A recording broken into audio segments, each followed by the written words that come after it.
안녕하세요. 저는 70대 초반의 여성으로 아들 셋을 두고 있어요. 아들 셋을 모두 출가시켰으니 며느리도 셋이죠. 저는 젊은 시절 남편을 잃고 혼자 힘으로 아들 셋을 키웠어요. 처음에는 먹고 사는 일에 바빴죠. 먹을 거 안 먹고 입을 거 안 입고 그렇게 해서 종잣돈 모인 걸로 여기저기 투자를 좀 했죠.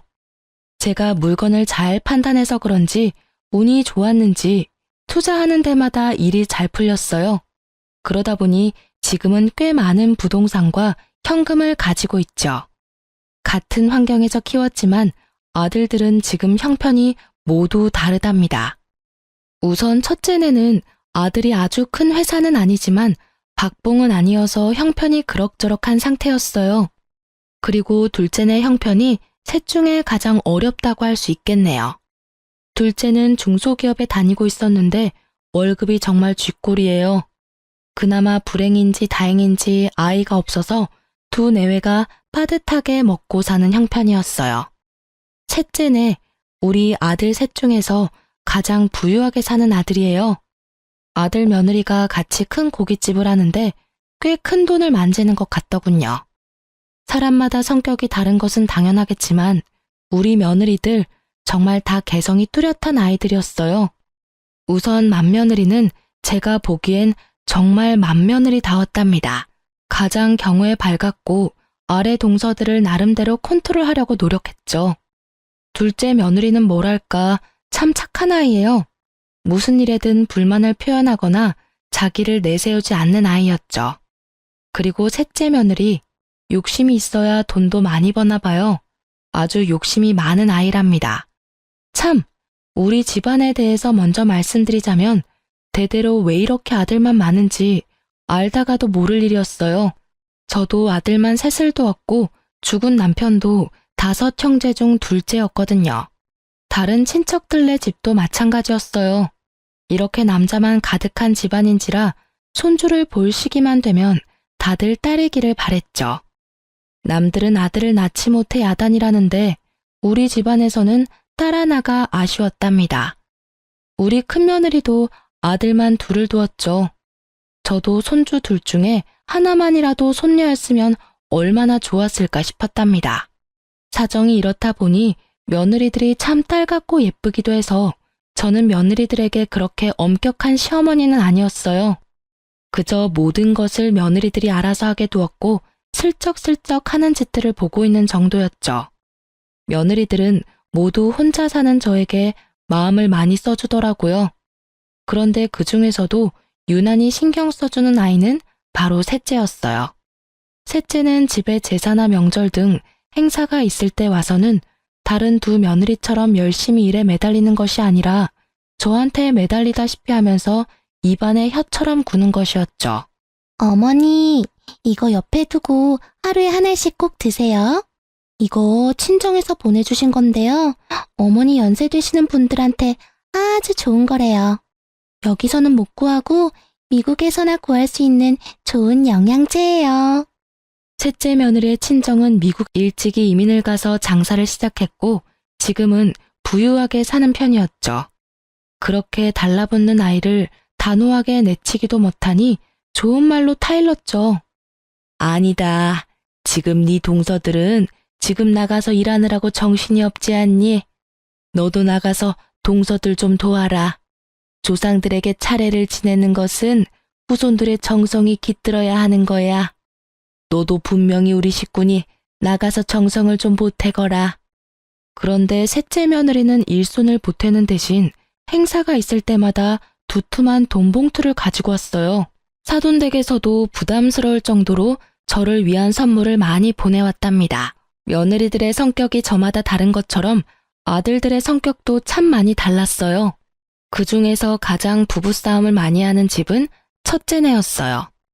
장남이 그럭저럭 회사에 다니고 있었지만 아들 둘을 키우기에는 역부족이었어요.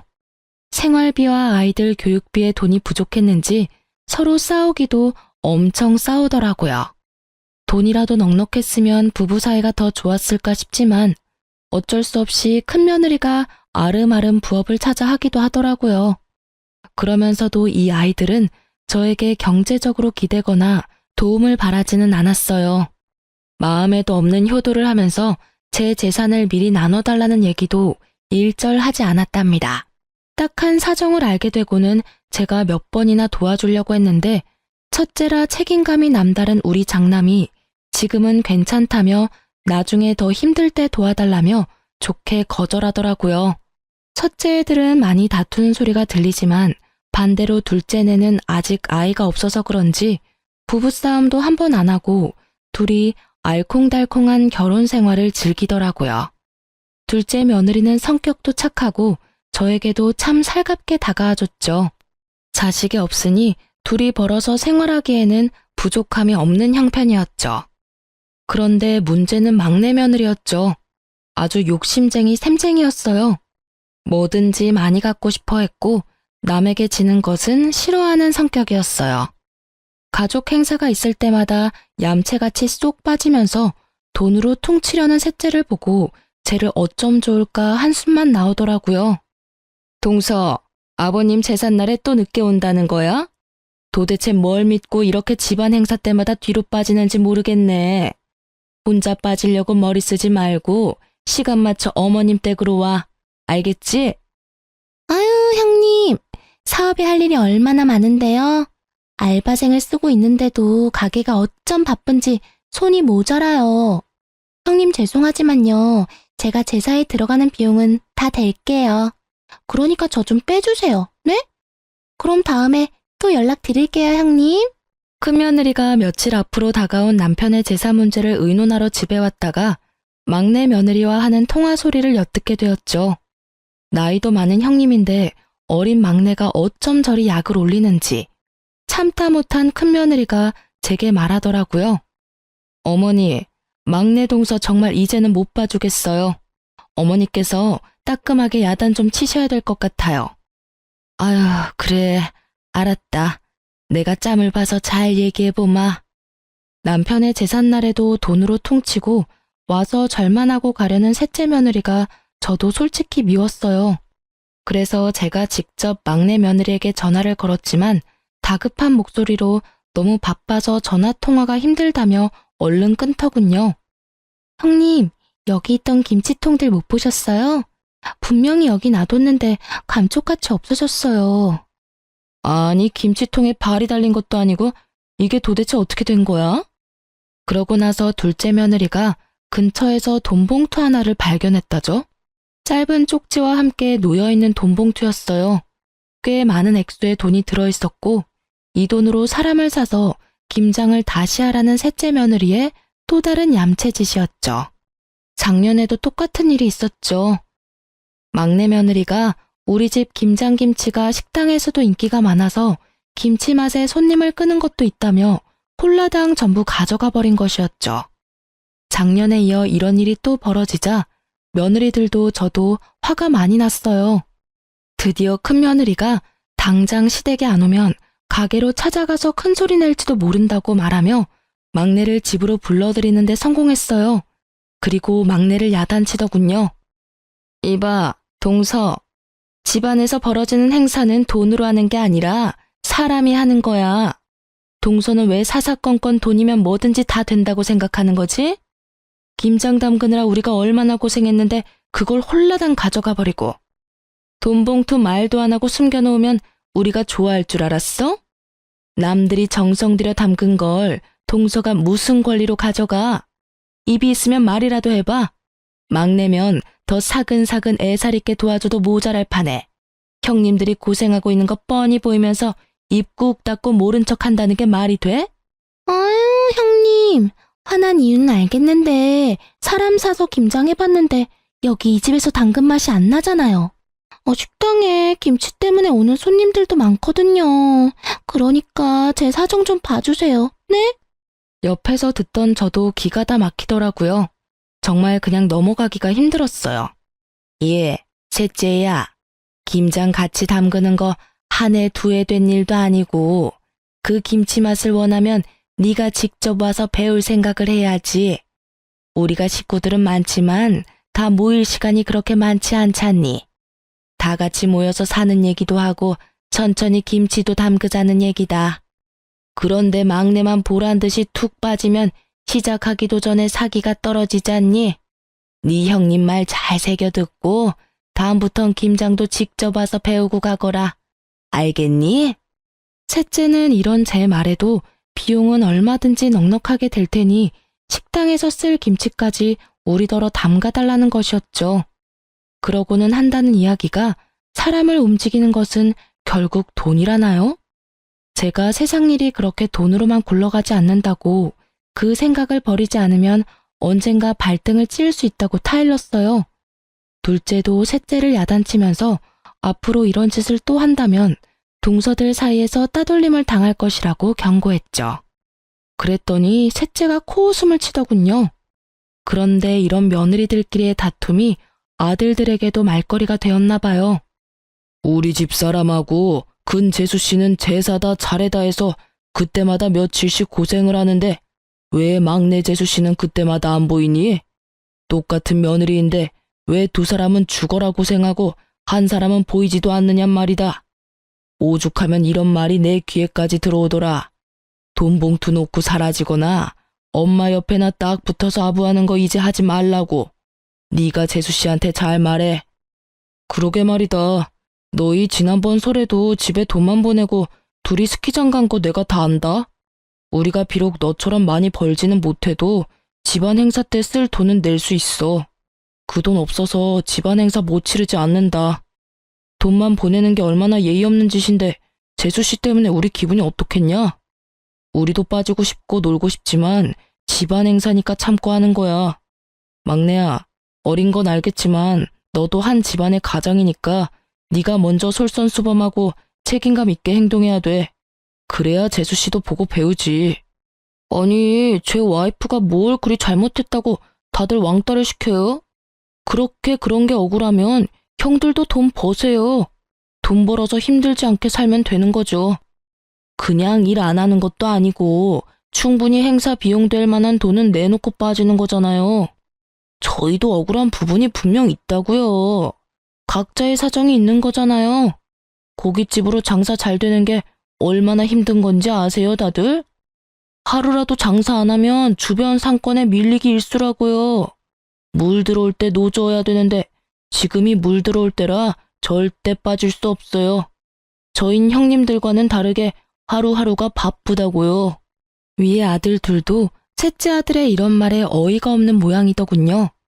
저 역시 평상시에 아이들의 다툼에 그다지 끼어드는 편이 아니었고 셋째 아들에게 제 생각을 이야기해봤자 별 소용이 없겠다는 생각에 그냥 듣고만 있었어요.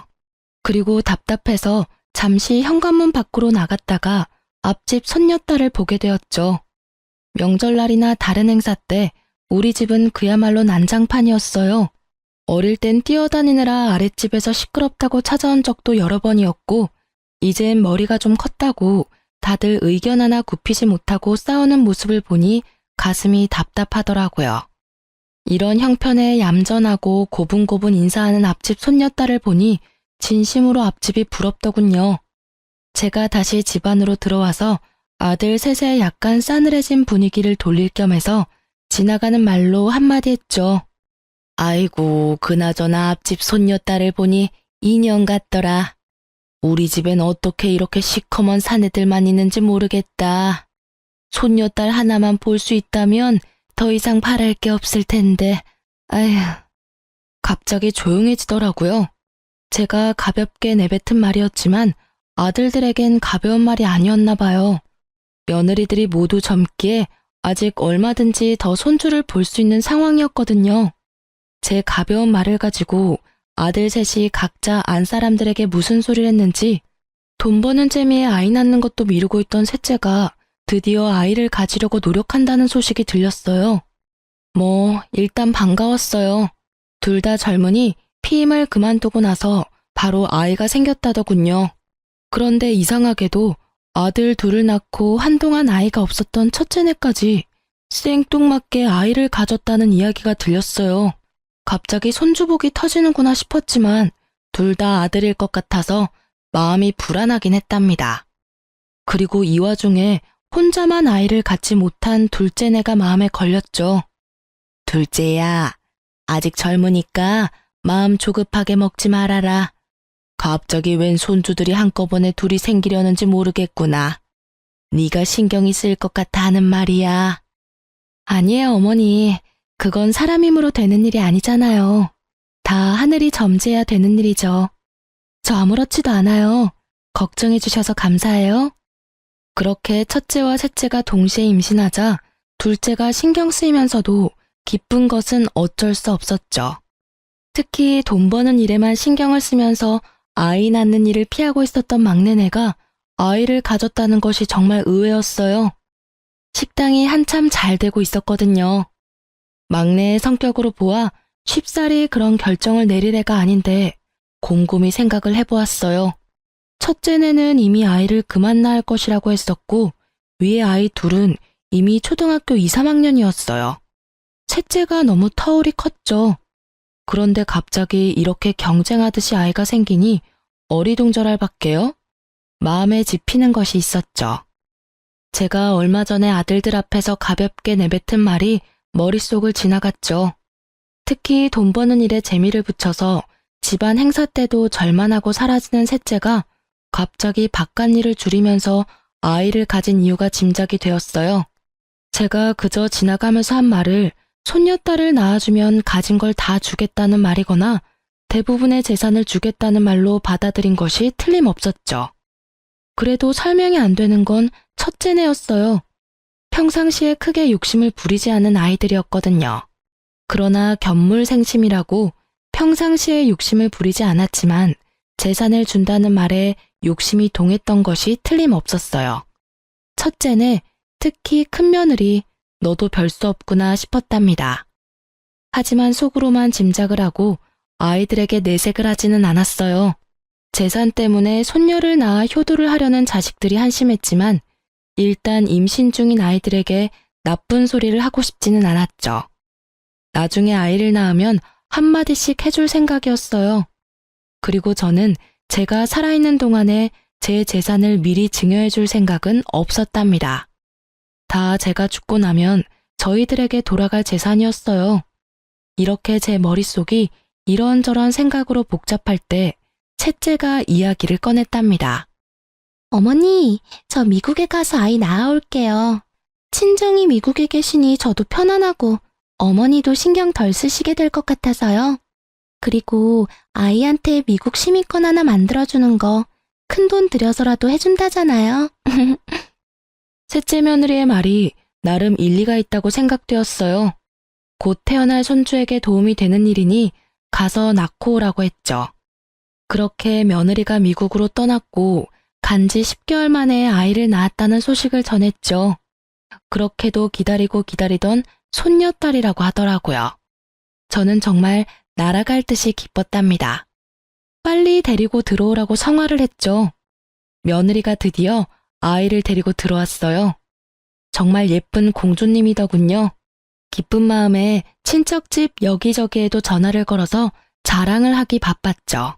그리고 비슷한 시기에 임신을 했던 첫째도 아이를 낳았는데 역시나 또 아들이었어요. 큰며느리도 이제 저처럼 아들만 셋인 세 형제의 엄마가 되었죠. 막내 며느리는 갓난 딸아이를 데리고 제 옆에 찰싹 붙어서 더 이상 돈 벌러 나갈 생각도 않더라고요. 그래도 이쁜 손녀 얼굴 보니까 용서가 되더라고요. 아이고 우리 공주님 누굴 닮아서 이렇게 예쁠꼬. 애비를 닮았나 애미를 닮았나 어디 자세히 좀 보자. 할머니 해봐라. 할머니. 그런데 제가 이렇게 말하는 순간 셋째 며느리의 얼굴 표정이 움찔거리는 걸 느꼈어요.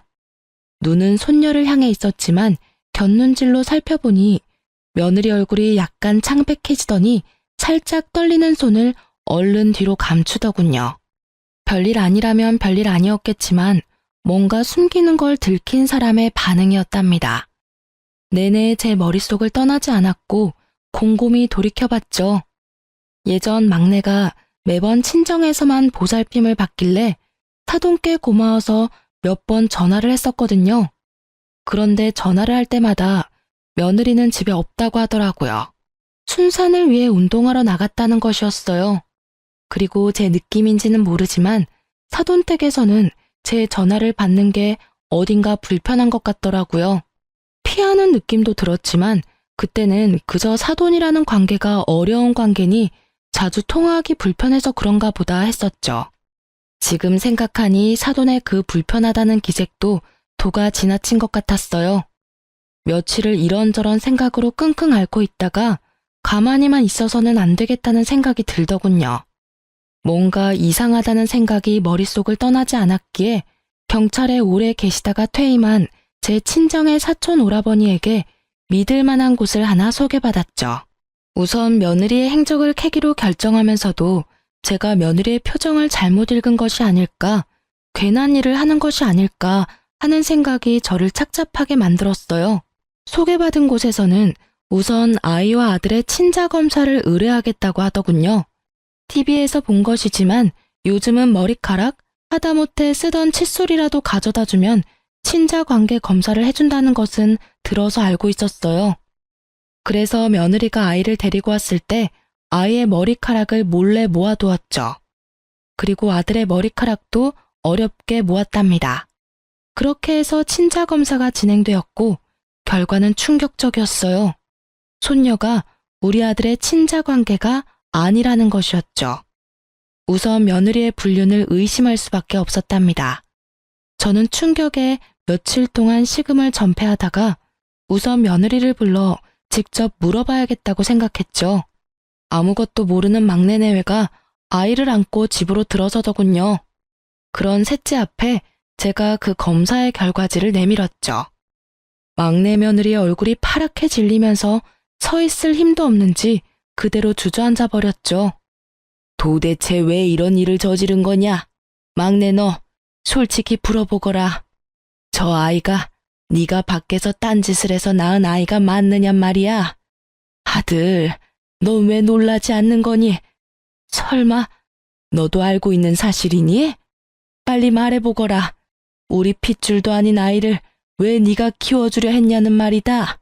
어머니, 저 다른 남자 만난 적 없어요. 그 점에선 저 결백해요. 어머니, 그것만은 믿어주세요. 그러면서 털어놓는 며느리의 얘기를 듣고는 더욱 놀라고 말았어요.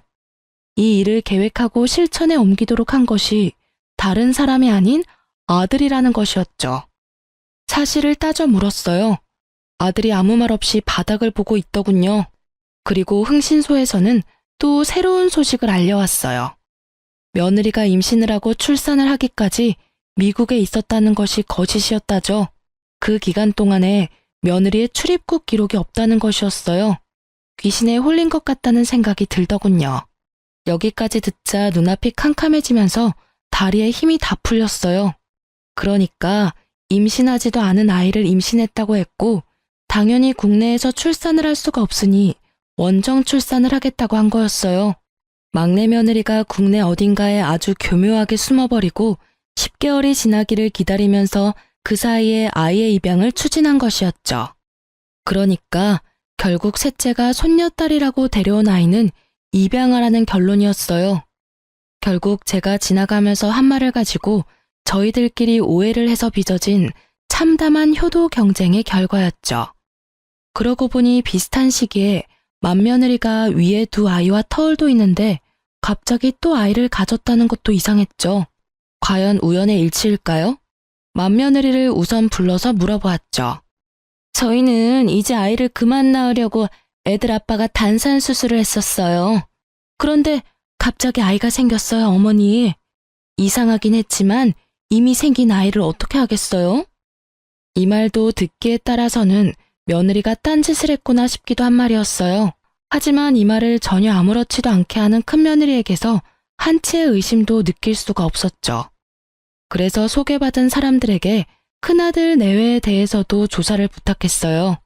그런데 흥신소 사람들은 큰아들과 며느리 둘 다 일상에서 전혀 벗어나지 않고 있다더군요. 저는 이번에 큰아들을 따로 불렀어요. 큰아들은 이 우연과 관련이 있을 것 같았거든요. 엄마, 그게 있잖아요. 제가 집사람하고 상의 없이 단산 수술을 한 것을 풀어버렸어요. 그래도 아들이나 딸이나 반반 가능성은 있는 거잖아요. 그래서 50% 확률에 기대본 거예요, 엄마. 잘못했어요. 엄마, 제가 진짜 잘못했어요. 이 말을 듣고 저는 정말 큰아들이 한심해서 한숨이 저절로 나왔답니다. 아이는 부부가 합의해서 낳는 거지 어떻게 한쪽이 일방적으로 아이를 갖게 한다더냐. 막내만큼 나쁜 방법을 쓴 것은 아니지만 너도 결국은 똑같구나. 상속될 재산을 바라고 내가 원하는 것을 해주려 한 거였어. 셋째가 욕심이 많다는 것은 알았지만 믿었던 네가 그럴 줄은 정말 몰랐구나. 큰아들이 고개를 떨구고 눈물까지 떨구더군요. 본인의 잘못을 인정하는 것으로 보였죠. 몇 번을 더 제게 잘못했다고 빌더군요. 그런데 큰애네 집에서 그 이후에 난리가 벌어졌다죠. 큰며느리가 짐을 싸서 갓난아이만 두고 친정으로 가버렸다는 것이었어요. 어떻게 나하고 의논도 없이 풀어버려요? 자식 하나 키우는 게 화분 하나 들여놓는 것 같이 생각되는 모양인데 어디 당신 혼자 아이들 한번 키워봐요. 나는 이제 모르겠으니까. 지금 처지가 그냥 그렇고 그래서 답답한 마음에 그랬어. 엄마한테도 말했지만 아들, 딸 확률은 반반이잖아. 그래서 그 확률에 좀 기대 본 거였다고. 제발 이러지 말고 집으로 가자. 응? 확률? 아이가 무슨 로또인 줄 알아요? 지금 우리 처지로 있는 아이 둘도 키우기 빠듯한 거 알잖아요. 가뜩이나 이제부터 돈이 많이 들어갈 시기인데 아이가 하나 더 생겼으니 당신이 알아서 해요. 아무튼 당신이 벌인 일이니까 알아서 책임지겠죠. 딸 키우는 것보다는 아들이 돈은 덜 들잖아. 그리고 낳아놓으면 어떻게든 자라기 마련이라고. 이 말 같지 않은 말에 드디어 베개가 날아들었다지요. 도저히 말도 못 알아듣고 사태의 본질을 알지 못하는 아들에게 며느리가 단단히 화가 난 것이었죠.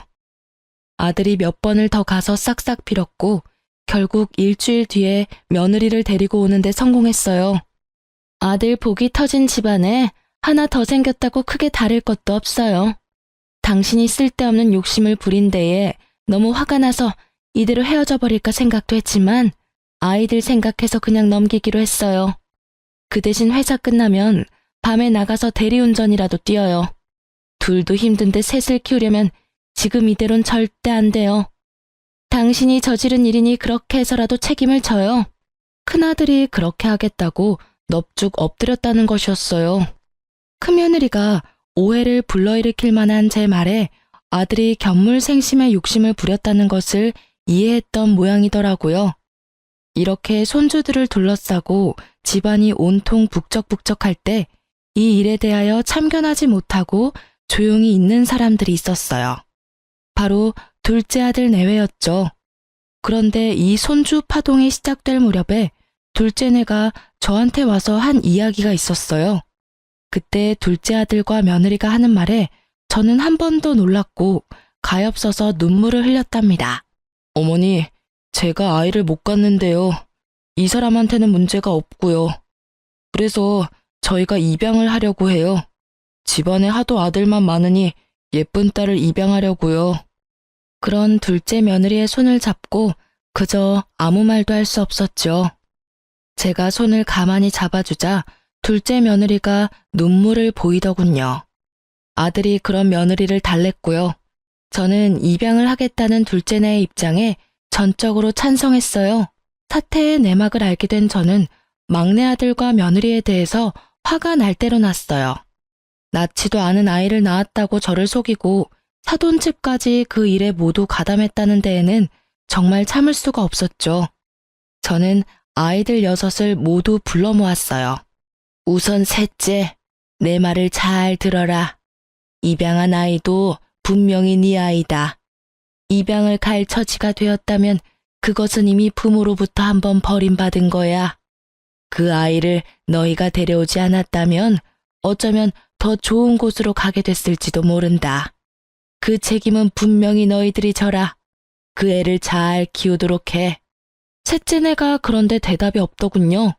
제가 재차 아이한테 미안한 것을 알고 잘 키우라고 말해도 대답이 없는 것이었어요.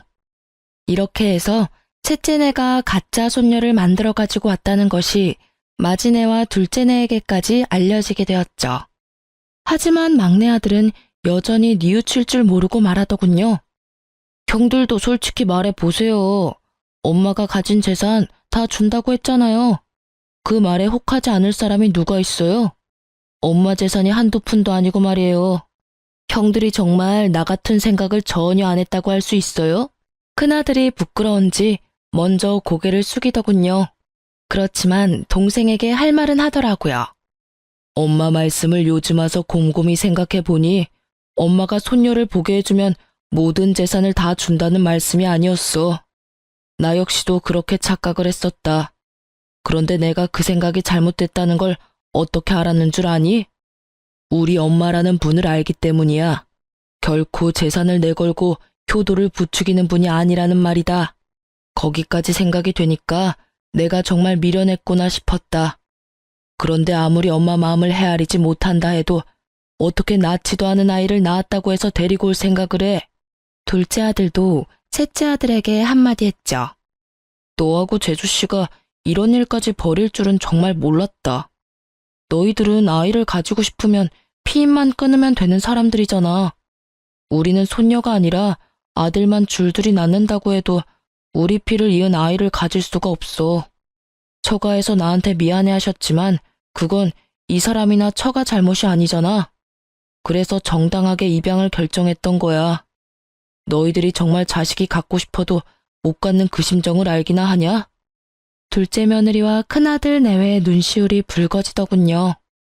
큰며느리는 갓난아들을 안고 있었고 셋째는 어디다 아이를 맡기고 왔는지 아이는 데리고 오지 않았더라고요. 이 순간에 갑자기 제 가슴이 덜컥 내려앉은 것은 왜일까요? 다들 킨 마당에 혹시라도 파양이라도 하지 않을까 덜컥 걱정이 되었죠. 애미가 이미 말했지 않느냐? 그 아이에 대한 책임이 있다고 말이다. 다시 말하마. 그 아이는 틀림없는 너희 아이고 내 손녀딸이야. 도대체 그 아이가 무슨 죄를 지어서 돌도 되기 전에 2번이나 버림을 받는단 말이냐? 이어서 둘째 며느리도 걱정이 되는 말투로 셋째에게 말하는 것이었죠. 평상시에 입을 잘 열지 않지만 입만 열었다 하면 전곡을 찌르는 둘째였어요. 동서, 만일 이 일이 들키지 않고 동서가 착각한 대로 어머니가 한 재산 떼어주셨다면 동서 그 아이 계속 키웠을 거 아니야. 적어도 어머니가 살아계실 때까지는 그 아이를 키웠겠지. 그치만 그 후에 어머니가 세상에 없으면 물건 버리듯이 가볍게 버릴 생각을 한 거 아니지 설마? 진짜 너네가 사람이야? 짐승도 그렇게 생각 안 해. 제발 내 말이 아니라고 대답해. 어서. 셋째네가 굳이 부정을 하지 않았고 제 가슴에 아주 바위덩이가 올라앉아 버렸죠. 아이를 낳았다고 데려온 지 몇 달, 벌써 돌이 다 되어가고 있는 아이였어요. 아이는 이미 제 마음속에서 의심할 바 없이 제 손녀딸이었답니다. 저는 단호하게 셋째네에게 말했죠. 만일 너희가 저 아이를 파양한다는 나쁜 생각을 한다면 너희는 내 아이들이 아니다. 너넨 이제 다 큰 성인이란 말이다. 자기가 한 일에 대해서는 당연히 책임을 져야 하는 거야. 혹시라도 그 아이를 버리면 내 눈에 흙이 들어가기 전까지 둘 다 내 앞에 나타날 생각은 하지 말아라. 제 품에 안겨 방긋방긋 웃고 있는 손녀딸이 생각나면서 제 눈에도 눈물이 고였죠. 그 아이를 제 품에서 떼어놓다니요. 도저히 못할 일이었어요. 셋째네는 결국은 제가 원하는 답을 주지 않은 채 자리를 떴어요. 그렇게 그날의 가족 모임이 파했고 그렇게 셋째네에게서 본 손녀에 대한 생각으로 마음고생이 심하던 중 둘째네가 예쁜 딸을 입양해 데리고 왔더군요. 까맣고 맑은 눈이 반짝이는 정말 예쁜 손녀딸이었죠. 아이고 예쁘기도 해라. 아가, 얘가 너를 많이 닮은 것 같구나. 눈매하며 인매가 너를 닮았어. 둘째 며느리가 엷은 미소를 짓더군요. 하지만 마냥 기뻐할 수만은 없었어요. 그렇게 둘째네 손녀에 대해서 정을 들이고 있을 무렵 결국은 셋째네가 손녀를 파양할 것이라는 말이 다른 두 며느리를 통해서 제게 들려왔어요. 두 며느리가 설득도 해보고 야단도 쳐보았지만 셋째네가 말을 듣지 않았다죠. 마음에도 없던 아이, 그저 한 재산 차지해보겠다고 입양한 아이였죠. 그러니 쉽게 파양을 결정할 수 있었겠죠. 우선 아이가 가엾어 눈물이 났고 정이 든 손녀딸을 그렇게 보낼 수는 없었답니다. 그런데 어느 날 둘째 며느리가 저를 찾아와서 의외의 말을 하는 것이었죠. 어머니, 지금 많이 힘드시죠? 걱정 마세요. 어머니, 저희가 해결할 수 있을 것 같아요. 그게 무슨 소리냐? 내 말도 안 듣는 셋째네를 너희가 어떻게 해결을 하겠다는 거냐? 둘째 며느리의 트레이드마크인 엷은 미소가 또 얼굴에 번지더군요. 그리고 며칠 후에 저에게 다시 찾아와서 막내 동서와 이야기가 잘 됐다며 상황을 설명하더라고요. 어머니, 그 아이 저희가 입양할게요. 어느 집이나 거의 아이 둘씩은 키우잖아요. 저희가 형편이 빠듯하긴 하지만 애아빠가 투잡을 뛰어서라도 아이들은 키워내겠다고 했어요. 이미 우리 집안 딸인데 어디 딴 데로 보낼 수는 없잖아요. 그리고 우리 아이도 외롭게 혼자 자라는 것보다는 같이 자라는 게 더 좋을 것 같아요. 동서가 쉽게 동의했어요, 어머니. 이 이야기를 듣고 저는 저도 모르게 둘째의 손을 따뜻하게 잡았어요.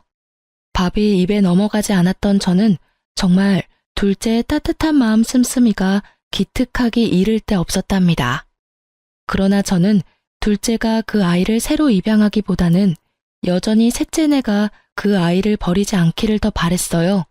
하지만 셋째네는 제 기대를 저버리고 말았죠. 네가 결국 못할 짓을 하는구나. 나는 너같이 비인간적인 아들을 낳은 적이 없어. 어릴 때 비록 어렵게 키우면서도 그렇게 가르친 적도 없고. 그건 자기 자식을 버리는 거하고 똑같은 거야. 그걸 도대체 모르겠다는 거냐? 지금 그 갓난쟁이를 바라보는 셋째 며느리의 눈빛은 어디 남의 집 아이를 잠시 데려와서 돌봐주는 것 같았어요. 혹시나 한 번 더 버려질까봐 급한 마음에 일단 제가 데려와서 돌보았고 곧 둘째네가 아이를 데리러 왔어요. 아이를 받아 조심스럽게 품에 안는데 둘째의 따스한 마음이 느껴졌답니다. 두 손녀딸을 나란히 뉘어놓고 바라보았죠. 하마터면 버려질 뻔했던 셋째네 아이가 다시 우리 집 아이가 된 것이 너무나 다행이었고 둘째네에 대한 고마움에 마음이 울컥하더군요. 너무나 기가 막히게도 아이를 낳을 수 없는 둘째에게 갑자기 아이가 둘씩이나 생긴 거였어요.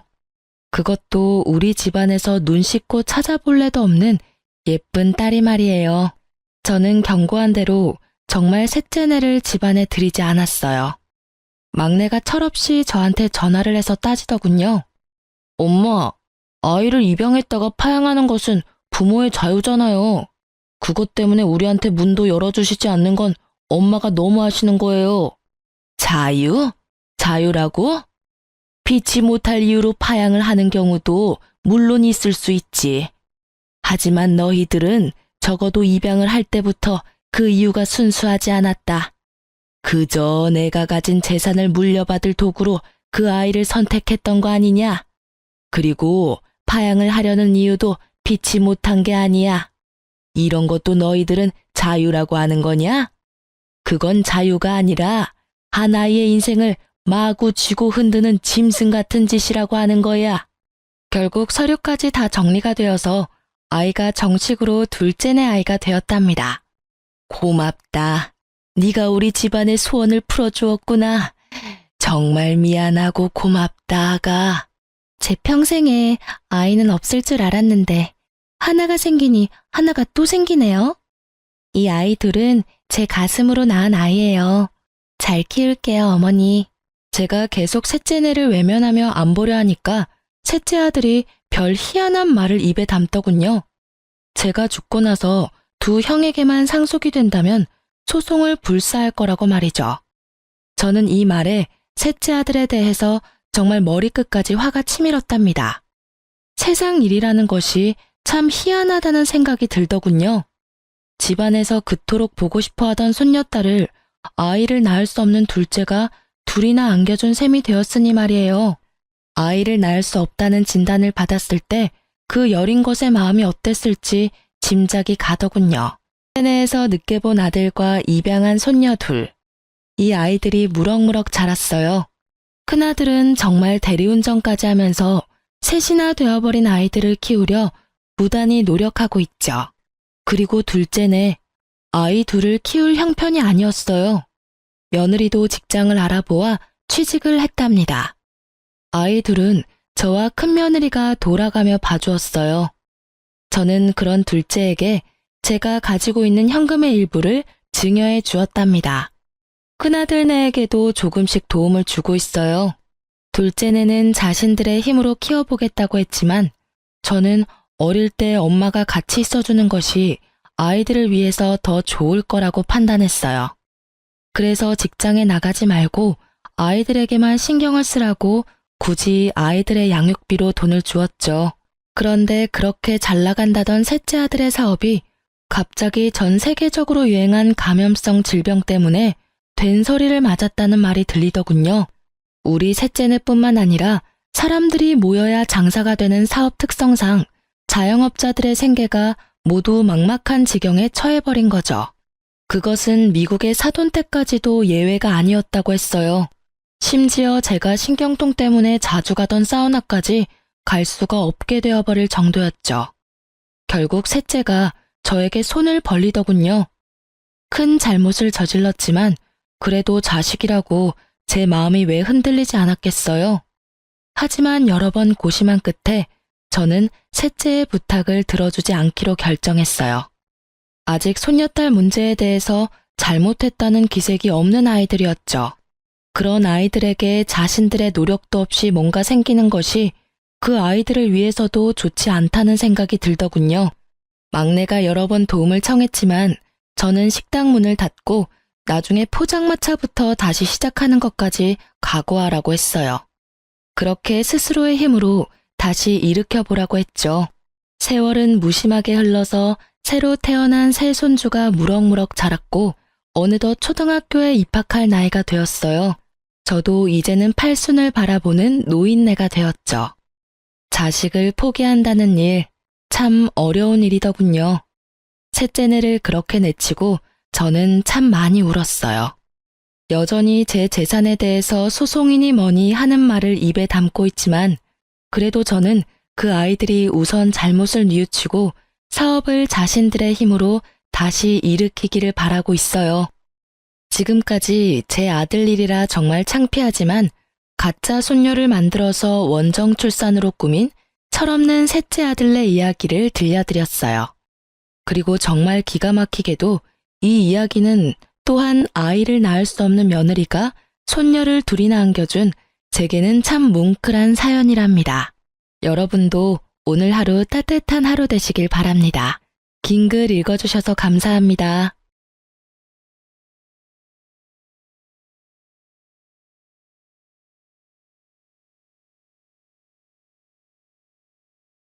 안녕하세요.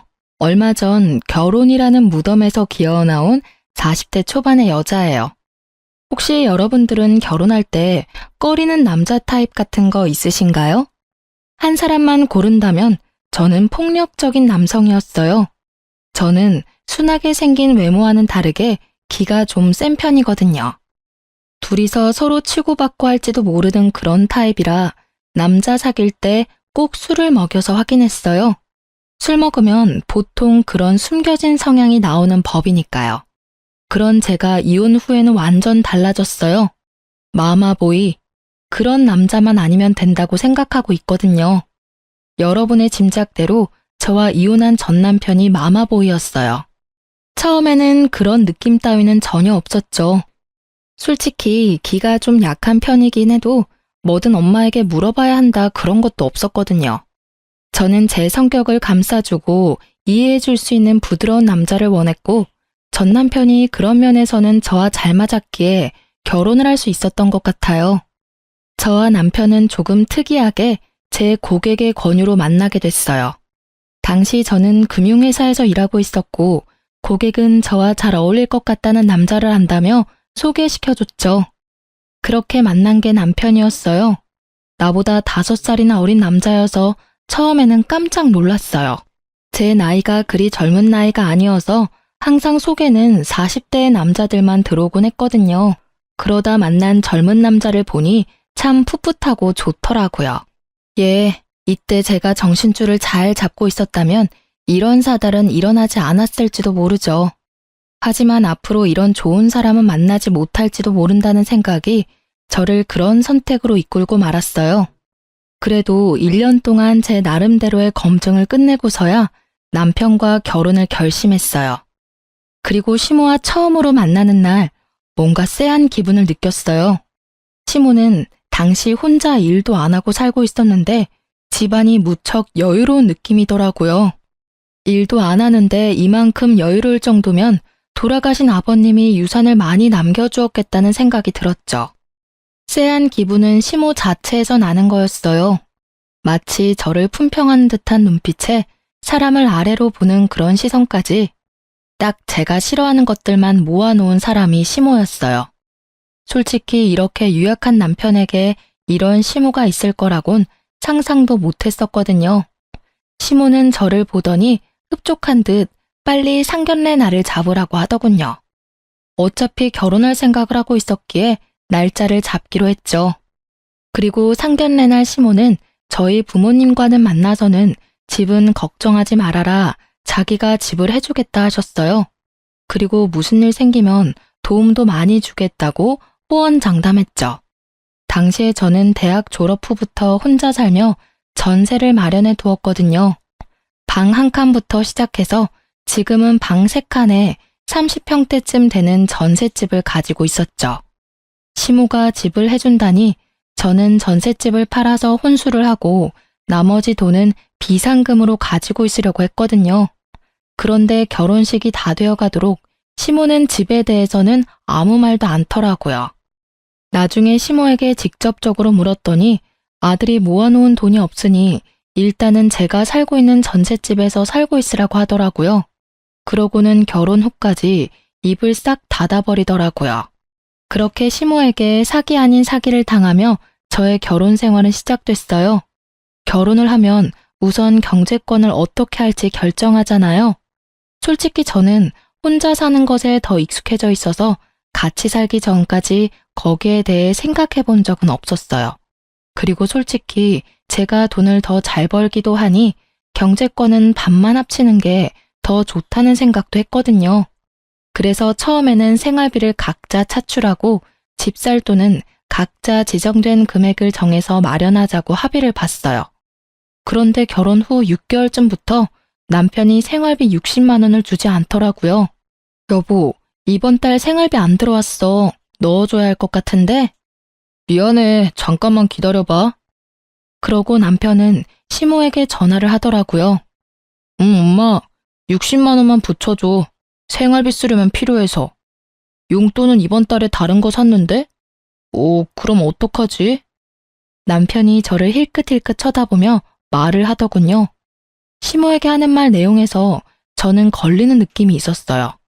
남편 입에서 용돈이라는 말이 나온 거죠. 그런데 남편이 전화 도중에 저한테 전화기를 넘기며 말하더라고요. 전화 좀 받아봐. 어머니가 할 이야기 있으시다는데. 네, 어머님, 전화 바꿨어요.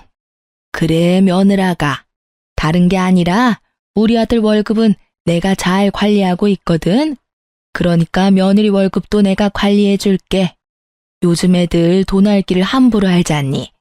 그래서 내가 관리해 주려고 하는데 월급 주면 내가 너희들한테 용돈으로 돌려주마. 남는 건 알아서 잘 불려줄 테니까 그렇게 알고. 네? 아니요. 어머님, 죄송한데 월급은 못 드려요. 그리고 남편 월급도 앞으로는 제가 관리할게요. 저희 전셋집이라 집 사려면 돈도 많이 모아야 하는데 혹시 남편 월급으로 돈 좀 모아두셨어요?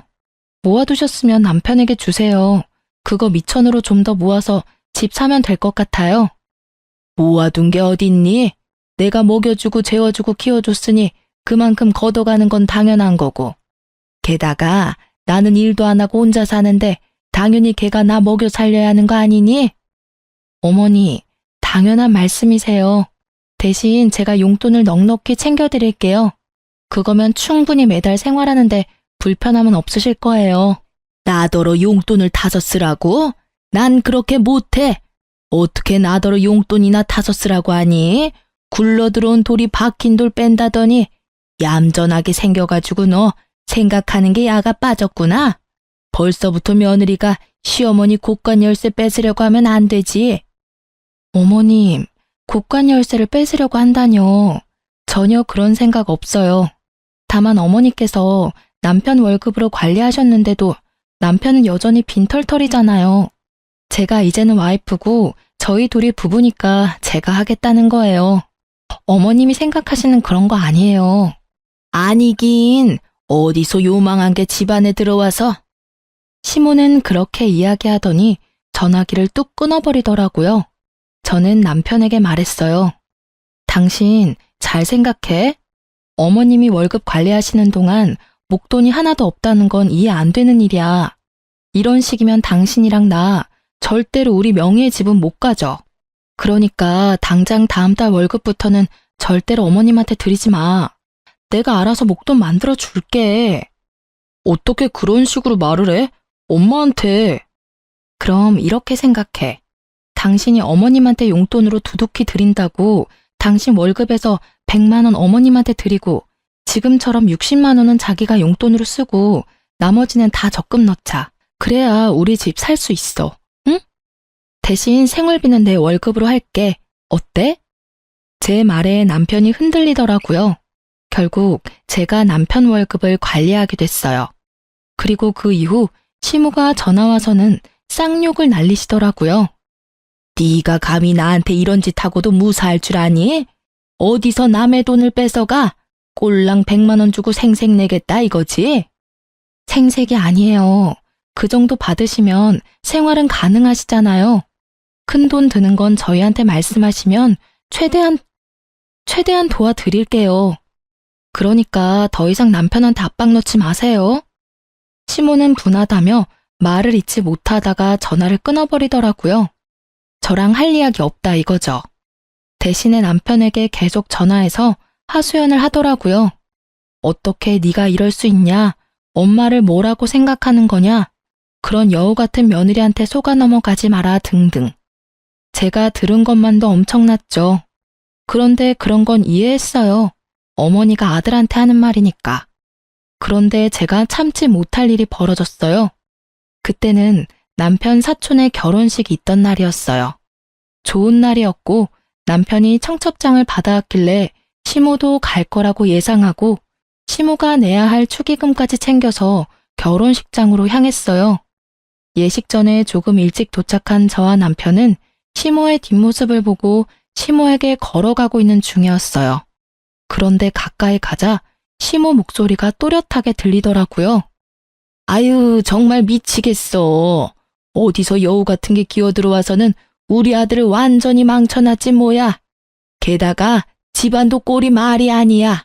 욕심이 얼마나 끝도 없는지. 아니, 내가 아들 월급 착실히 관리해줬는데도 아들 월급을 싹 다 가져가 놓고는 세상에 용돈이랍시고 쥐꼬리만큼 주는 거 있지? 시모가 제 욕을 하고 있더라고요. 아주 시원하게 말이죠. 일가 친척 다 듣는 곳에서 며느리 흉보는 시모를 보고 있자니 자기 얼굴에 침 뱉는 꼴이라는 걸 전혀 모르고 계시더라고요. 그렇게 열심히 자기 무덤 파는 시모를 모른 척하기에는 제 성격이 너무 더러웠죠. 어머님한테 돈 100만 원은 쥐꼬리만큼인가 보네요. 저희는 한 달 용돈으로 100만 원 드리는 것도 많이 드린다고 생각하고 있는데요. 솔직히 어머님이 용돈만 타가신 건 아니잖아요.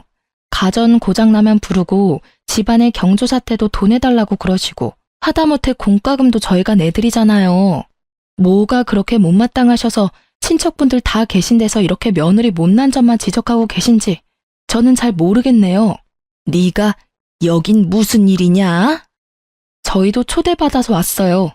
어머님이 알고 계실 거라고 생각하고 말을 안 드리긴 했는데 이렇게 어머님이 못마땅해 하는 점도 알게 돼서 어찌 보면 다행이기도 하네요. 마음에 쌓아두는 것보다는 역시 푸는 게 더 편하시죠? 틀린 말은 아니잖니. 난 평소 내가 생각한 대로 이야기한 거야. 다른 사람들도 네가 어떤 여자인지 제대로 알아야 하지 않겠니? 그래야 나처럼 당할 일도 없지. 마치 본인이 피해자라는 식으로 이야기하는 시모를 보니 너무 열이 받아서 미칠 것 같았어요. 결국은 참지 못하고 퍼부어버렸죠. 어머님이 그렇게 생각하신다니 유감스럽네요. 솔직히 저도 어머님에 대해서 하고 싶은 말은 많지만 꾹 참고 있었거든요. 솔직히 결혼 전에 집 한 채 해주겠다고 하시고는 결혼 후에는 돈 없다며 모른 채 하신 건 이해했어요. 그런데 저희 남편 월급 관리하시는데 그 많은 월급이 다 사라졌다는 건 좀 걱정스러운 일이잖아요. 지금 살고 있는 집도 제가 처녀 때부터 살던 전셋집인데 착실하게 모아두었다면 집 한 채 정도는 대출받아서 살 수 있었을 텐데 아쉽네요. 그래서 그때 어머님이 제 월급도 내놔라 했을 때 못 드린 거예요. 제 월급도 다 사라질까 봐요. 제 이야기에 그걸 듣고 있던 주변 지인분들이 모두 깜짝 놀란 얼굴을 하며 쑥덕거리더라고요. 걸어온 싸움을 마다하지 않는 게 제 성격이라 저도 시모의 험담에 험담으로 돌려준 것뿐이었어요. 제 말에 시모 얼굴이 익어버린 문어처럼 새빨갛게 변했어요. 저는 그걸 보고도 덤덤하게 한마디 덧붙였어요. 그리고 저는 적어도 남편 돈으로 적금은 넣어요, 어머님. 적금 하나 없이 장가 보내신 건 어머님이시고요. 그래서 지금 제가 처녀 적부터 살던 전셋집 신세 아직도 지고 있잖아요. 저희를 그렇게 만든 어머님이 제 탓을 하시는 건 좀 아니지 않나 싶네요. 결국 시모는 그 자리를 참지 못하고 떠났어요. 저는 수군거리는 사람들을 뒤로 하고 축의금 내는 곳으로 가 남편 봉투와 시모 봉투를 같이 줬어요. 뒤에서 사람들 말이 다 들리더라고요. 시모를 파렴치하다 말하는 사람들이 많았어요. 아들 돈 가져다 뭐에 썼냐며 의문을 가지는 사람도 있었고요. 그렇지만 저에 대한 소리도 들었죠. 며느리 순해 보인다고 다루기 쉬울 것 같다더니 결국은 임자를 만났네. 시어머니에게 말 한마디를 안 지는 며느리를 들이다니 저 집도 조용하지는 않겠어. 그 이야기를 듣는데 그런 생각이 들더라고요. 설마 시모가 남편뿐만이 아니라 저한테도 빨대 꽂으려고 결혼시켰나 싶은 생각이요. 제 딴에는 심각하게 생각하는데 남편이 제 뒤를 쫓아와서는 귀찮게 종알거리더라고요. 엄마랑 싸우지 마. 솔직히 월급도 자기가 집 이야기 안 했으면 자기한테 줄 생각 없었어. 정말로 남편은 남의 편이더라고요. 마누라가 친척들 사이에서 욕 얻어먹는데도 자기 엄마 두둔하는 남편을 보며 고개를 저었어요. 이날을 기점으로 저와 시모의 사이는 건널 수 없는 강을 건넌 것과 마찬가지였어요. 당신은 부부가 뭔지 몰라? 함께 살기만 하면 부부인 줄 알아? 우리는 공동의 재산을 만들어서 미래를 준비해야만 하는 사람들이라고. 어머님한테 용돈을 드리는 건 괜찮지만 월급을 다 뺏기면 우리 미래는 어떻게 돼? 평생 집도 없이 전셋집 돌아다니며 살 거야? 애 낳아서 기르는데 드는 돈만 해도 얼만데. 설마 당신 나한테 빨대 꽂을 생각으로 결혼한 건 아니지? 그런 거 아니야. 나도 자기가 하는 말들이 맞다고 생각하니까 어머니한테 월급 안 드리고 당신한테 꼬박꼬박 주잖아. 남편은 제 말에 금방 꼬리를 내리더라고요. 그렇게 저는 시모에게 이겼지만 기분은 찜찜했어요. 시모가 그냥 넘어가지는 않을 거라는 생각 때문에요. 그리고 언제나 불길한 예감은 틀린 적이 없어요. 그날 이후 1년도 지나지 않아 문제가 생기고야 말았거든요. 시모는 남편 월급 대신에 남편을 자주 부르게 됐어요. 저녁마다 주말마다 불러내기 일쑤였죠. 처음에는 시모가 외롭다고 생각했어요. 그리고 그 뒤에는 시모가 나를 괴롭히려고 그런다고 생각했죠. 남편이 거의 집에 들어오지 못했거든요. 정말 이혼하기 직전 1년은 거의 별거를 하는 느낌이 들 정도였어요. 시모 집에서 자고 오는 날이 더 많았으니까요. 마치 남편을 시모에게 뺏긴 기분이었어요. 처음에는 저도 참으려고 했는데 1년 동안 이런 일이 이어지자 참을 수 없겠더라고요. 결국은 남편 차에는 블랙박스를 확인하게 됐죠. 시모가 불러서 시모에게 가는 건 맞지만 가서 뭘 하나 싶은 생각이 들었거든요. 그래서 블랙박스를 확인한 건데 저는 생각지도 못한 대화 내용을 듣고야 말았어요. 남편과 내연녀의 대화였거든요. 자기야, 오늘은 언제까지 가야 해? 오늘도 우리 집에서 자고 가면 안 돼? 안 돼. 오늘은 집에 들어가야 해. 너무 안 들어가면 의심하거든. 의심할 리 있겠어? 여태껏 이렇게 몰래 잘 만나고 있었는데. 벌써 1년이잖아. 근데 자기 이혼은 언제 하는데? 나도 빨리 결혼하고 싶어. 그건 엄마가 알아서 이야기해 줄 거야. 맨날 엄마, 엄마. 너무 효자면 인기 없는 거 알지? 이 대화를 듣고 있는 내내 부하가 치밀어서 진짜 눈앞이 캄캄하더군요. 처음에는 남편에게 화가 났어요. 어떻게 나한테 이런 모멸감을 줄 수 있는지, 다른 여자를 만나면서 나를 속여올 수 있었는지, 그런 생각들이 떠올라 미쳐버리겠더라고요. 근데 가만히 둘의 대화를 들어보다가 결혼하고 싶다는 여자 이야기에 남편이 엄마가 알아서 해줄 거라는 말이 거슬리더라고요.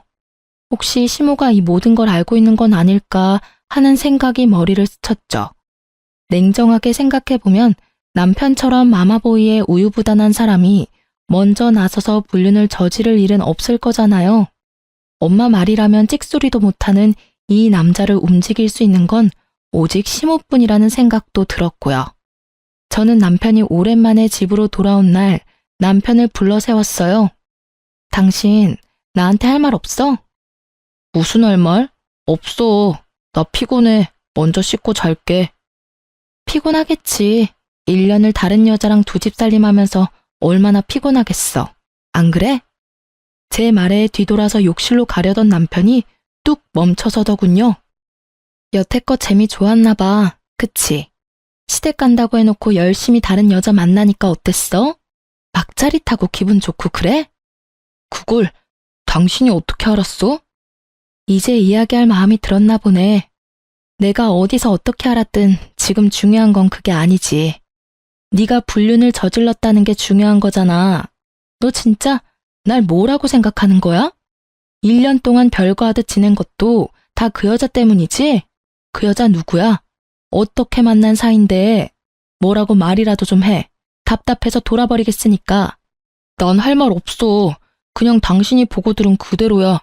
나 다른 사람 만나는 것도 맞고 당신 배신한 것도 맞아. 그게 그렇게 당당하게 할 말이야? 적어도 미안하다는 말부터 해야 하는 거 아니야? 왜 아무 생각이 없어? 미안하다는 생각도 안 들어? 그런 거면 너 진짜 인간 쓰레기야. 나한테 소리 지르지 마. 나도 엄마가 시켜서 한 거라고. 그러게 처음부터 엄마 하라는 대로 했으면 이런 일 없었을 거 아니야. 이렇게 된 건 당신 탓도 크다고. 알아? 어디서 큰 소리를 쳐. 그래서 엄마가 시키는 대로 한 너는 잘못 없다 이거야? 웃기지 마. 너희 엄마가 불륜을 저지르라고 말했더라도 네가 양심이 있는 새끼면 안 된다고 말했어야지. 좋다고 다른 여자랑 붙어먹고는 뭐? 엄마가 시켜서 한 일이라고? 네가 애야? 너 중학교 다니는 꼬맹이니? 그래서 엄마가 시켜서 마누라 배신하고 나니까 기분이 좋아? 엄마가 하라는 대로 하는 게 편하잖아. 당신이랑 결혼한 것도 엄마가 원해서 한 거야. 엄마 아니었으면 너랑 결혼도 못했어. 그건 알고 이렇게 화내는 거야? 이 대목에서 저는 제대로 한 대 맞은 기분이었어요. 이 남자는 저를 사랑하지도 않는데 시모의 말 하나로 결혼을 한 거였어요. 처음부터 시모의 타겟이었다는 것이 너무 참을 수 없을 만큼 분하고 끔찍했어요. 야, 이 미친 새끼야. 그걸 말이라고 지금. 그래서 이 결혼 다 무효다 이거야? 와, 진짜 사람 열받게 만드는데 재주 있네? 만약에 네가 정말로 엄마가 시켜서 나랑 결혼한 거면 너 조만간 네 인생 망치게 될 거야. 어머님이 네 인생 대신 잘 살아줄 것 같니? 절대로 아니거든? 그런 거였으면 널 땡전 한 푼 없이 장가 보내는 짓도 하지 않았겠지. 네 월급이 여태껏 어디로 갔는지 궁금하지도 않아? 네 어머니가 널 그런 식으로 망치고 있는데도 끝까지 엄마. 그리고 네가 이딴 식으로 행동하면서도 죄책감 하나 안 드는 이유는 어머니가 시켜서 하고 있어서라는 핑계 때문이겠지만 나한테 실제로 상처 준 사람은 너야. 나쁜 놈은 너라고. 저는 남편과 대화를 할수록 열이 받는 걸 참을 수 없었어요. 다 됐고 우리 이혼해. 사랑도 없고 정도 없고 우리 사이에 뭐가 남았어? 만나는 여자랑 잘해봐. 대신 나는 당신 유책 배우자로 이혼 소송할 거니까 그렇게 알고 있어. 하긴 당신한테 이혼 말해서 뭐해? 어차피 이혼도 너희 엄마랑 이야기해야 되는 거잖아. 그렇지? 그리고 지금 당장 내 집에서 나가. 이 집에 한 줌의 기여조차 없는 당신은 여기 있을 자격도 없거든? 나갈 때 내가 준 건 다 놔두고 네가 가지고 온 것들만 두고 나가. 남편은 주섬주섬 물건들을 챙기더니 미안한 기색도 없이 집에서 나가더라고요. 그 뒤통수를 보니 열받더라고요. 그런데 1시간쯤 뒤에 시모에게 전화가 오더라고요. 남편이 시댁에 가서 다 말했구나 싶어서 전화를 받았죠. 그래, 나다. 너희 이혼하기로 했다면서? 잘 생각했다. 내가 봐도 너희 잘 안 어울려. 그러니까 앞으로 아들 월급은 가져갈 생각하지 마. 알았니? 지금 그걸 말이라고 하세요? 따지고 보면 이 이혼도 어머님이 다 만든 거잖아요. 남편이 자기 입으로 이야기 다 했어요. 이 여자도 어머님이 소개해줬다고. 어떻게 아들을 불륜남으로 만들어서 이혼시킬 수가 있어요? 그게 안 되는 이유라도 있니? 지가 싫었으면 그렇게 안 하면 될 일이었어. 그런데 좋다고 다른 여자 만난 거 보면 너하고 같이 살기가 싫었나 보지. 난 그렇게 생각해. 내가 뭐라 말하든 걔가 싫으면 안 하면 그만이야. 그런데 걔가 그런 행동하는 건 다 걔가 그럴 만한 사정이 있어서 그런 거라는 생각은 안 드니? 나는 아들한테 조언한 것밖에 없어. 세상에 여자가 어디 너뿐이니? 더 좋은 여자도 얼마나 많은데. 그러게 처음부터 내 말을 잘 들었으면 이런 일도 없었을 거잖니? 네 인생에 오점을 남긴 건 다 네 탓이야. 그 이야기를 듣고 있노라니 남편 상간녀의 목소리가 떠오르더라고요. 그 여자는 알까요? 시모가 노리고 있다는 것을? 살다 상간녀가 측은하기는 처음이었어요. 그렇지만 그 여자도 다 알고 이 계획에 편승했잖아요. 그런 점에서는 그 여자도 자기가 직접 당해보면 알겠죠. 저는 시모에게 말했어요. 아들이 귀한 건지 아들이 가져다주는 월급이 귀한 건지는 모르겠지만 어차피 이혼하기로 했으니까 이혼 서류 작성해요. 그리고 저는 절대로 합의 못 봐요. 무조건 소송 가서 부당하게 제가 당한 건 다 돌려받을 거예요. 그렇게 알고 계세요. 저는 그렇게 이야기하고 전화를 끊어버렸어요. 목소리를 듣고 있으니 맨정신을 유지하기가 너무 힘들었거든요. 결국 그날은 누구에게도 이야기하지 못한 채 끙끙대며 술이나 진탕 마셔댔어요. 제 인생에 이런 일이 벌어질 거라는 건 상상조차 못했거든요. 그렇게 숙취에 시달리면서도 제가 제일 처음으로 한 건 이혼 전문 변호사를 찾는 일이었어요. 그리 어려운 일은 아니었어요. 주변에 이혼한 친구가 있는데 그 친구에게 소개받았어요. 그렇게 변호사 만나고 돌아오는 길에 시모가 전화가 왔더라고요. 너 이혼하려면 재산 분할해야 하는 거 알지? 어차피 우리 아들 월급 네가 다 가져갔으니까 그 절반은 돌려줄 거라고 생각해도 되겠지? 그리고 너희가 살던 그 집도 말이다. 그거 어차피 유지하는데 우리 아들 돈도 들어갔을 거잖아. 그 집 전세금도 반은 줘야 하지 않겠어? 그 집은 제가 결혼하기 전부터 살고 있었던 전셋집이에요. 그 집 들고 올 때 남편은 돈 한 푼 없이 결혼했죠. 어머님은 도와준다고 말만 하고 아무런 도움도 주지 않았으니까요. 결혼할 때부터 애초에 아무것도 가지고 오지 않은 남편에게 제가 무슨 재산을 나눠야 할지 모르겠네요. 너희 부부였어. 5년을 같이 살았으면 그 집에 돈 한 푼 안 내도 유지비에 들어간 돈이 있을 거라고. 그에 대한 재산 분할을 원하는 거야. 원하시는 거 다 변호사랑 상의 한번 해보세요. 가져가실 수 있는 게 있나. 그리고 어머님이 뭔가 착각하시나 본데 이 이혼은 제가 원해서 한 이혼이 아니에요. 이혼하자는 말이 제 입에서 먼저 나왔을 뿐이지. 이혼 원인 제공은 어머님과 남편한테 있거든요. 그리고 남편은 유책 배우자고 어머님은 남편에게 여자를 소개해준 사람이죠. 그래서 어머님 상대로도 위자료 소송할 거고 그 여자 상대로도 위자료 소송할 거예요. 돈이 생기더라도 다 다시 저한테 돌아올 수밖에 없을 거예요. 이혼을 하게 된 원인이 왜 우리 아들이고 나야? 네가 문제지. 네가 나한테 한 짓들을 알고도 법원이 네 손을 들어주겠어? 그러니까 다 법대로 하시자고요. 저는 더 이상 어머님하고 할 말 없어요. 뭘 알고 계셔야 답이라도 하지. 아무것도 모르고 계시는데 무슨. 변호사랑 상의하세요. 전화를 끊고 나니 화딱지가 나더군요. 이혼하게 된 것도 열받고 짜증나는데 제가 가진 재산마저 반으로 나누자니 더 열받더라고요. 솔직히 남편 월급 중에 절반은 시모가 가져간 거나 다름없거든요. 남편 월급이 여태 어떻게 쓰였는지 알면 도리어 나한테 돈을 줘도 모자랄 판이건만. 그렇게 시모와의 전화통화를 끊었는데 모르는 번호로 전화가 오더라고요. 무시하려다가 혹시나 해서 전화를 받았는데 남편 상간녀가 전화가 왔더라고요. 만나서 할 이야기 있다고 해서 저도 그 여자한테 충고나 해줄까 싶어 나갔어요. 저는 그 여자 얼굴도 몰랐는데 그 여자는 제 얼굴을 알고 있더군요.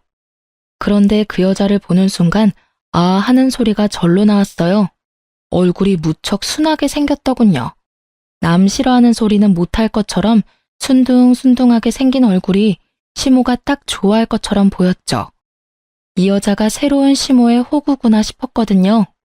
그런데 저를 여기까지 불러낼 정도면 시모가 원하는 그런 순한 여자는 아니다 싶었어요. 무슨 일 때문에 보자고 하셨나요? 그 사람 이제 좀 놔주세요. 솔직히 1년도 더 넘게 부부다운 생활 못 하셨잖아요. 그 사람 이제 제 사람이에요. 그쪽 분도 이제 알 때는 된 것 같은데 왜 놔주지를 못하고 계속 그 남자한테 집착해요? 이건 또 무슨 뜬금포인지 저는 고개를 갸웃했어요. 저는 남편을 잡은 적이 없었고 먼저 이혼하자고 했었는데 죄송한데 뭔가 잘못 알고 있으시네요. 저는 그 사람한테 집착한 적 없어요. 이미 이혼 서류도 제가 써서 그 사람한테 먼저 줬고요. 제가 그 사람한테 집착한다고 누가 그러던가요? 혹시 그 사람 어머니가 그런 말 하던가요? 제가 집착하고 있다고? 그래서 그 어머니 몰래 여기 나 부른 거고. 여자는 대답도 못하고 빤히 쳐다만 보더라고요. 자기가 섣부르게 행동했다는 생각이 있었겠죠. 저는 그 여자 몰래 핸드폰을 켜서 녹음 먼저 했어요. 아가씨, 솔직하게 말해봐요. 제 남편 만난 거 그 사람 어머니 때문이죠? 중간에서 누가 소개를 해주고 싶다고 하던가요? 좋은 사람 있다고? 상간녀는 여전히 입을 다물고 있더군요. 입을 열면 불리하다는 생각을 했나 봐요. 내가 이런 말하면 어떻게 비칠 줄 알긴 하는데 말하지 않고 넘어갈 수는 없을 것 같아요. 제 남편 어머니 보통 사람 아니에요. 사람을 돈으로 보는 경향이 있거든요. 저희 헤어진 것도 남편이 당신이랑 바람나서 헤어진 게 아니라 시어머니가 남편에게 당신을 소개해줘서 저랑 남편이랑 헤어지게 만든 거예요. 그게 뭐가 문제죠? 어머님은 저한테 며느리가 너무 못됐다고 하셨거든요. 아들을 구속하고 집착하고 월급까지 가져가는 도둑이라고요. 그런 여자라면 당연히 엄마라면 떼어놓고 싶겠죠. 저는 속으로 웃음이 나더군요. 시모는 또 꽝을 뽑으셨더라고요. 이 정도로 당당한 여자가 시모가 하는 대로 놔둘 리 없죠. 그래요? 그럼 결혼 전에 약속받으신 건 뭐가 있어요? 집을 해준다던가요? 돈을 해준다던가요? 그걸 왜 당신한테 말해야 하죠? 저한테는 집도 주고 돈도 주신다고 하셨는데 결혼식 이후에 입 싹 닫으셨거든요. 그리고 그 월급 이야기도 안 할 수 없네요. 결혼 전에 남편 월급을 시어머니가 관리했어요. 그런데 결혼할 때 돈 한 푼 없이 저한테 왔어요. 어머니가 관리해 주셨다면 당연히 목돈이 있어야 하는데 한 푼도 없는 것이 이상하다 싶었는데 다 쓰셨더라고요. 남편한테는 달랑 60만 원 용돈 주면서 그러더니 저한테 제 월급도 관리해 주겠다고 하시더라고요. 이제 무슨 말인지 아시겠어요? 전 그런 거 안 믿어요. 솔직히 헤어지는 마당에 무슨 말인들 못하겠어요. 그냥 이혼이나 빨리 해줘요. 저한테 이상한 이야기 하지 마시고요. 이혼은 소송 들어갈 거예요. 그리고 이런 이야기 일부러 해주는 거예요. 충고. 당신은 나처럼 되지 말라는 충고. 그 시어머니 본성 알면 결혼 생각도 못 할 텐데. 용감하시네요. 저는 그 집안 사람들에게 두 손 두 발 다 들었으니 당신은 잘해보세요. 또 모르죠. 말 잘 들으면 길게 갈지도. 조언을 해준데도 들을 생각이 없는 상간녀를 보며 저는 미련 없이 자리 떠났어요. 상간녀의 눈빛에 가득한 불신의 기운이 참으로 안타깝게 느껴지긴 했죠. 하지만 상간녀가 남편이 유부남인 거 알고 만났다는 증거만 있으면 저야 앞으로 그녀에게 일어날 일들 같은 건 신경도 안 쓰이니까요. 이미 충고해줬는데도 들을 생각 없으니 자기 팔자인 거죠. 그렇게 상간녀와 헤어지고 저는 이혼 소송에 집중했어요. 사실 남편 앞으로 모아둔 목돈이 있었거든요. 남편 월급 중에 시모에게 들어가는 돈과 남편에게 들어가는 돈을 제외한 나머지 돈은 모조리 저축해 두었는데 그게 참 아깝다는 생각이 들었어요. 왜냐면 제 월급은 오롯이 생활비로 다 빠져나갔거든요. 그래서 돈을 모을 틈이 없었어요. 시모와 남편은 그 돈의 존재를 알고 나서는 그 돈 내놓으라며 난리였어요. 통장 비밀번호를 제가 알고 있었거든요. 저는 일단 그 통장 비밀번호를 남편에게 알려줬어요. 거의 5천만 원 정도였는데 남편에게는 이야기했죠. 시모에게 이 돈 주면 당신은 이 돈 만져보지도 못하고 날릴 거라고요. 그랬더니 잘 가지고 있는 모양이더라고요. 제가 이런 일을 한 이유는 따로 있었어요. 이혼 소송이 끝나고 판결이 났는데 제가 그 목돈을 다 가져오게 됐거든요. 시모에게 뺏기면 본전도 못 찾을 것 같아서 남편에게 그렇게 말해뒀는데 어찌 잘 돼서 그 돈은 그대로 저에게 돌아오게 됐어요. 이유는 그거였어요. 일단 남편이 유책 배우자라서 제게 위자료를 지급하라는 판결이 났고요. 남편과의 재산 분할에서도 실질적인 결혼 생활이 얼마 되지 않아서 결혼 전 가지고 온 재산은 재산 분할에 속하지 않았기에 전세금은 남편에게 주지 않아도 됐었어요. 다만 결혼 후에 만들어진 재산인 남편 명의의 목돈은 저도 나눠 가지게 됐거든요. 그리고 저는 상간녀 위자료 소송이랑 시모에게도 위자료 소송을 진행했어요. 저희 혼인의 파탄이 시모에게도 있다는 점을 이용했거든요. 결국 남편과 상간녀 시모에게는 위자료 폭탄이 떨어진 셈이었죠. 그래도 남남이 되니 오히려 마음이 편하더라고요. 그렇게 이혼이 완료되고 나서 남편은 바로 재혼했어요. 제가 주의를 줬는데도 남편과 결혼을 덥석해버린 상간녀의 소식이 너무 궁금해서 그 뒤에 수소문을 봤거든요. 알고 보니 상간녀도 시모에게 집을 해주겠다는 이야기를 들었다고 하더라고요. 시모도 해주려는 생각은 있었을지도 모르죠. 남편이 저와 이혼하면서 나누게 될 재산으로요. 그런데 막상 뚜껑 열고 보니 도리어 저한테 돈을 줘야 하는 상황이 되었잖아요. 결국 상간녀에게 시댁에 들어와 살라고 했대요. 그러고는 저와 비슷한 순서로 일이 진행됐더라고요. 그 여자는 저보다 더 심했죠. 같이 살아야 했잖아요. 그리고 상간녀 위자료도 저한테 줘야 했으니 남편 월급 떼이는 거 확인하고서야 아차 싶었나 보더라고요. 자기 월급까지 달라는 시모를 피하는 게 힘들었는지 결국은 남편과 빛과 같은 속도로 이혼했다고 하더라고요. 그렇게 될 줄 알고 충고까지 해줬건만 결국 몇 달 못 살고 헤어질 거 뭐하러 결혼까지 했을까 싶었어요. 그것도 자기 팔자인 거죠. 전 남편은 두 번째 이혼 이후에 술을 먹고는 저를 찾아왔더라고요. 당신이 다 옳았어. 엄마가 나를 망치고 있었어. 내 인생은 이제 완전히 망가졌다고. 왜 여기 와서 이런 소리 해? 나 이제 당신 와이프 아니야. 당신도 내 남편 아니고. 그럼 누구한테 가서 이야기해? 두 번째 와이프는 석 달 만에 이혼하자고 하고는 아예 도망치듯이 나가버렸어. 게다가 나는 빈털털이고. 당분간은 위자료 때문에 계속 돈이 나가겠지. 그 여자 위자료도 내가 내주고 있었거든. 근데 어쩌나? 나 얼마 전에 회사 그만뒀거든. 그래서 당신한테 위자료 지급 못할 수도 있어. 회사를 그만둬? 뭐 때문에? 나 회사에 소문이 다 났어. 이혼하고 바로 결혼한 것도 소문거리였는데 재혼 후 바로 이혼한 것도 소문 확 퍼지더라. 결국은 사람들 수군거리는 소리가 너무 무서워서. 다른 직장 찾으면 되지. 뭘 고민하는데? 왜 고민이냐고? 일을 하면 뭘 해? 엄마가 계속 사고를 쳐대잖아. 얼마 전에는 내 앞으로 대출까지 받아서 쓰셨더라.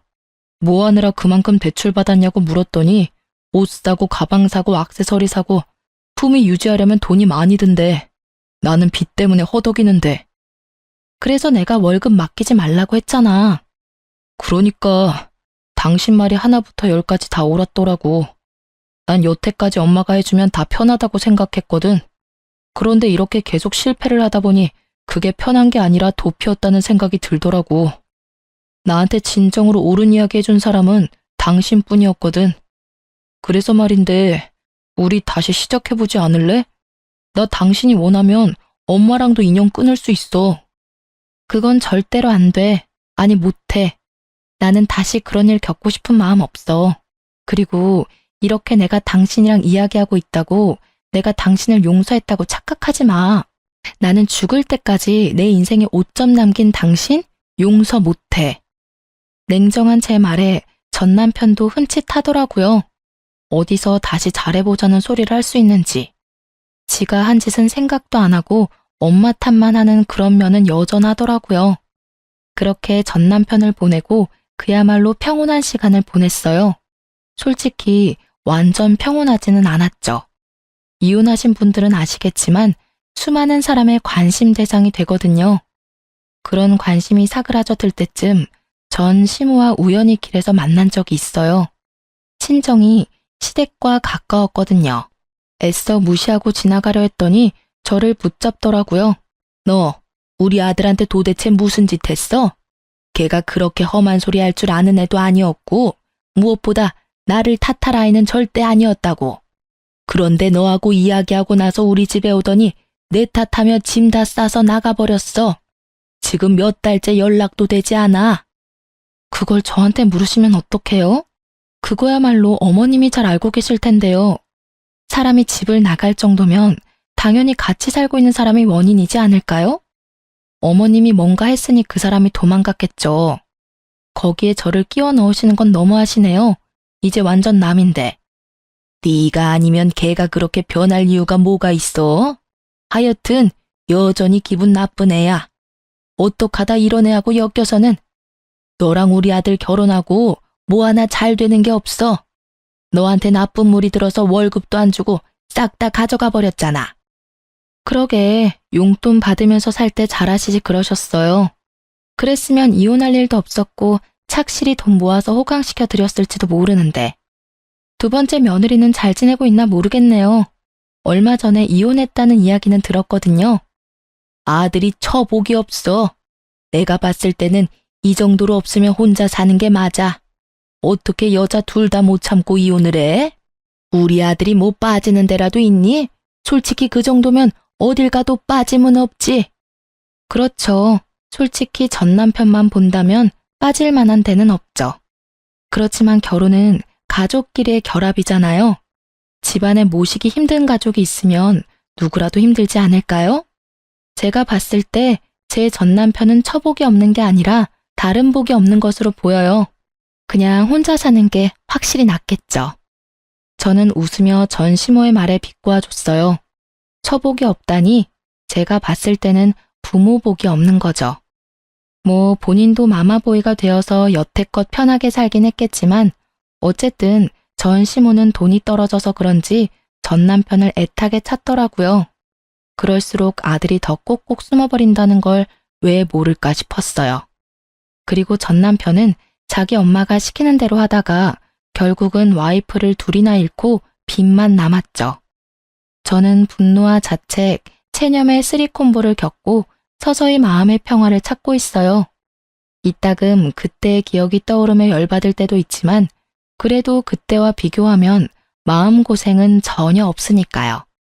사람 순진한 얼굴만 보고 호구되어 줄 여자나 찾던 시모가 자기 아들하고 싸우고 결국은 혼자 살게 된 걸 보니 자기가 한 행동 그대로 돌려받았다 싶더라고요. 그리고 전 남편도 결국 재혼한 여자와도 이혼하고 퇴사까지 하게 되었으니 이제는 자기 행동에 스스로 책임을 지게 된 거죠. 여태껏 시모 뒤에 숨어서 자기 합리화 열심히 했잖아요. 그걸 보며 저는 제 안에 있던 남자에 대한 기분이 극적으로 달라져 버렸어요. 절대로 마마보이는 안 된다는 걸요. 그건 효자가 아니라 비겁한 겁쟁이일 뿐이에요.